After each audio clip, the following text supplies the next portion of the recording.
ก้อยเนี่ยก้อยเนี่ยเฮ็ดเป็นตอนแล้วก็ปั้นแค่ตอนน้อยๆที่พ่นกับปั้นแล้วสิ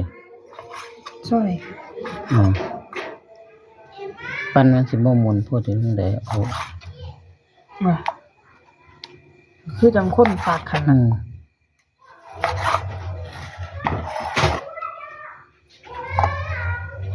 ต้นเครื่องใน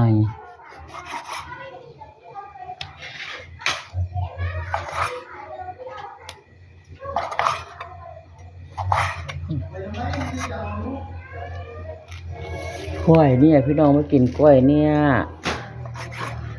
กล้วยเนี่ยลวกผักกระเดาบัดทีนี้มันแตงก็มีหมกทั่วก็มีผักกับหลายพวกอย่างนี้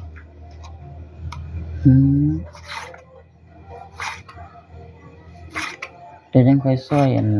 นี้พ่อไปต้ม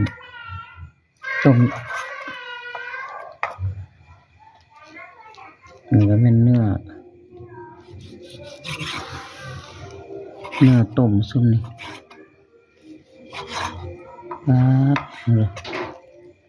โอ้ปอดตัวนี้ปอดก็ได้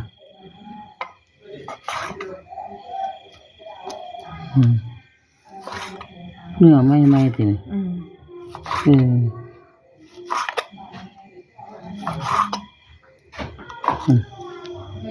อันนั้นเครื่องใน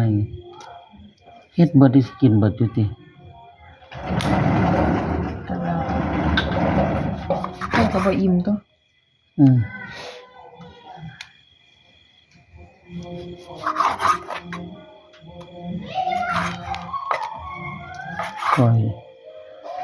ก้อยสุกพร้อมก้อยดิบพร้อม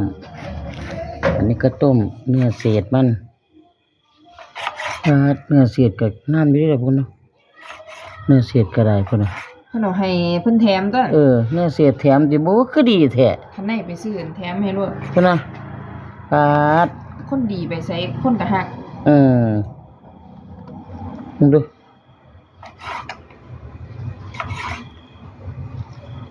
เนื้อเศษก็ว่ามันเนื้อเศษดอกพุ่นน่ะงามๆซะคนดีไปใส่คนก็ฮักดิตัวคนก็มีเห็นบ่ใส่โอ้เงา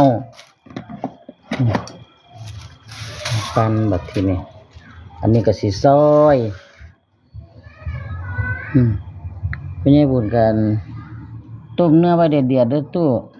เดี๋ยวมันมาซอยอันนี้ใส่นี่มาซอยเนื้อเศษนี่เนื้อก้อยนี่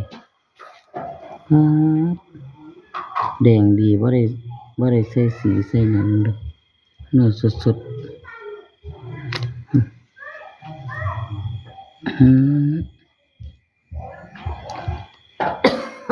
โอ้ยคุณมากินก้อยเนี่ยนะกันเลยพี่น้องมันก็เป็นเนื้อเศษอันนี้ของ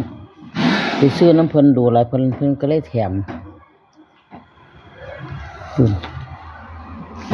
อันนี้มันอย่างนี้โอ้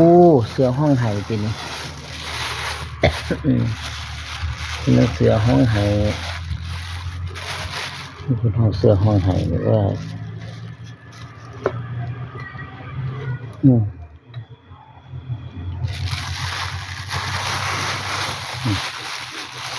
ตัวงามที่กัน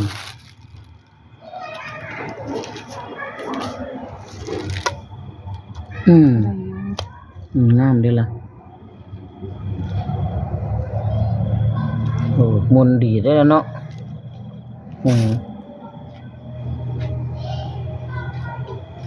หอมกัน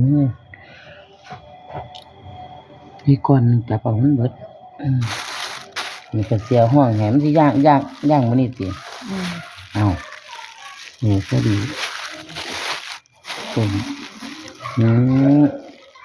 อันนี้พักหอมนี่บดสูหอมตัวนี้ซูเมอร์นี่หอมมันงามด้วยซูเมอร์นี่หอมหลายฝุ่น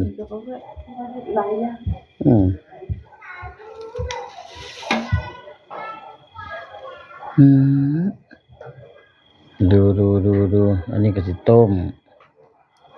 โอ้ยเห็นหูดพุ่นล่ะพี่น้องมึงเด้อพุ่นน่ะเอ้ยมาเด้อพี่น้องมากินกล้วยเนื้อน้ำกันค่ะ